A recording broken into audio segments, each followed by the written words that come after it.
Praise the Lord. मैं pastor Sarvjeet Singh आपका स्वागत करता हूं प्रोफेटिक मूवमेंट चैनल में।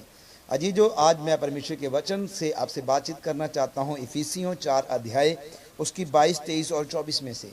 यहाँ पर परमेश्वर एक अपनी इच्छा को प्रकट करना चाह रहे हैं। वो चाहते हैं कि हम अपनी पुरानी जिंदगी को छोड़कर नई जिंदगी की चाल चलें। हालेलुया। परमेश्वर चाहते हैं कि हम तमाम उन बातों को जो हमारे पुराने जीवन में थी उसे त्याग दें, उसे छोड़ दें। और मैं कहता हूँ ये एक फाइट है हमारी अपने आप से, हमारे अपने अतीत से। परमेश्वर चाहता है कि आप अपने पूरे अतीत को, अपनी पुरानी आदतों को जो मसीह में आने से पहले आपके जीवन में थी, उसे आप छोड़ दो, नए जीवन की चाल चलो। क्यों? क्योंकि आप जो नई सृष्टि हैं और नई सृष्टि ही स्वर्ग राज्य में एंटर होगी। हालेलुया। और परमेश्वर चाहते हैं कि आप नया जीवन चाहें, नया जीवन जीना शुरू करें। यहाँ पर लिखा है, नए मनुष्य तब को पहन लीजिए परमेश्वर के अनुरूप जो सत्य की धार्मिकता और पवित्रताई में सजा गया है।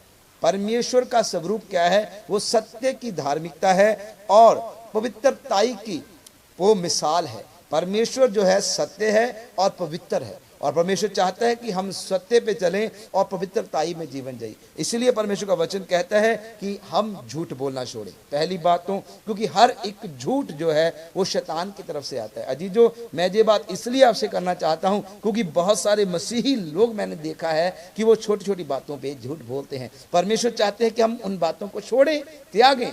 हमें चाहे जान भी देनी पड़े लेकिन हम सत्य का साथ ना छोड़ें। परमेश्वर चाहता है कि हम सत्य बोलें, क्योंकि सत्य परमेश्वर की ओर से आता है और झूठ जो है शैतान की तरफ से आता है। इसीलिए उसे झूठा और झूठों का पिता कहा गया है। हालेलुया। परमेश्वर चाहते हैं कि हम सत्य बोलें और झूठ बोलना छोड़ दें। और परमेश्वर चाहते हैं कि हम क्रोध ना करें।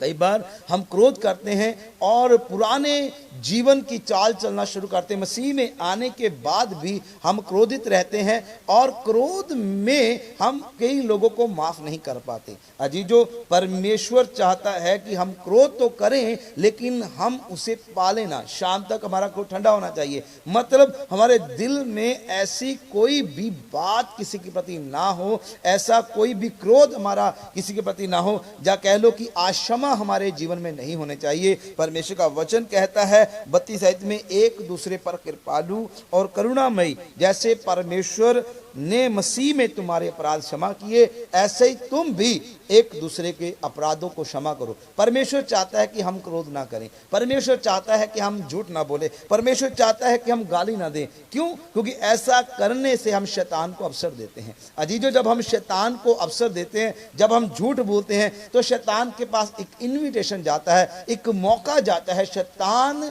ये अधिकार हम शैतान की आत्माओं को देते हैं झूठ बोलकर। जब हम अक्षमा करते हैं, जब हमारा जीवन अक्षमा में होता है, तब हम मौका देते हैं शैतान को, क्योंकि शैतान के पास अधिकार जाता है इन बातों के द्वारा। इसीलिए परमेश्वर चाहता है कि आप ना तो झूठ बोले, ना आप क्रोध करें, ना आप किसी को अक्षमा का जीवन, अपने मन में किसी के प्रति अक्षमा को लेकर चले। क्योंकि यदि आप ऐसा करेंगे, आप अधिकार देते हैं शैतान को और मौका देते हैं शैतान को कि उस अधिकार के द्वारा आपके जीवन में वो कार्य कर सके। अजीजो, यदि हम झूठ बोलते हैं तो झूठ बोलने वाली आत्माओं को हम आमंत्रित करते हैं, झूठ बोलने वाली आत्माओं को हम इनविटेशन देते हैं, तब वो हमारे जीवन में आकर कार्य करती हैं। यदि आप अपने पुराने जीवन को छोड़ दें, यदि आप पुरानी जिंदगी को छोड़कर झूठ बोलना बंद करके सत्य की धार्मिकता और पवित्रताई में चलना शुरू करें, तो अजीजो, आप भी यीशु के नाम कह सकेंगे कि देखो, शैतान सरदार है दुनिया का जो आता है, लेकिन उसके पास मेरा कुछ भी नहीं है, मैंने उसको कोई भी अधिकार नहीं दिया। जब आप भी सत्य पे चलेंगे और पवित्रताई में चलेंगे, तो आप भी कह पाएंगे कि शैतान, तेरे पास मेरे लिए कुछ भी नहीं है, मैं आजाद हूं, क्योंकि वचन कहता है आप आजाद होने के लिए बुलाए गए हैं। अजीजो, यदि आप एक जयवंत जीवन जीना चाहते हैं, तो आपको जीना होगा नया जीवन, नए जीवन की चाल आपको चलनी होगी। यदि आप ऐसा करते हैं तो आप सुपर ब्लेस होंगे। खुदा आप सबको आशीष और बरकत दे। God bless you.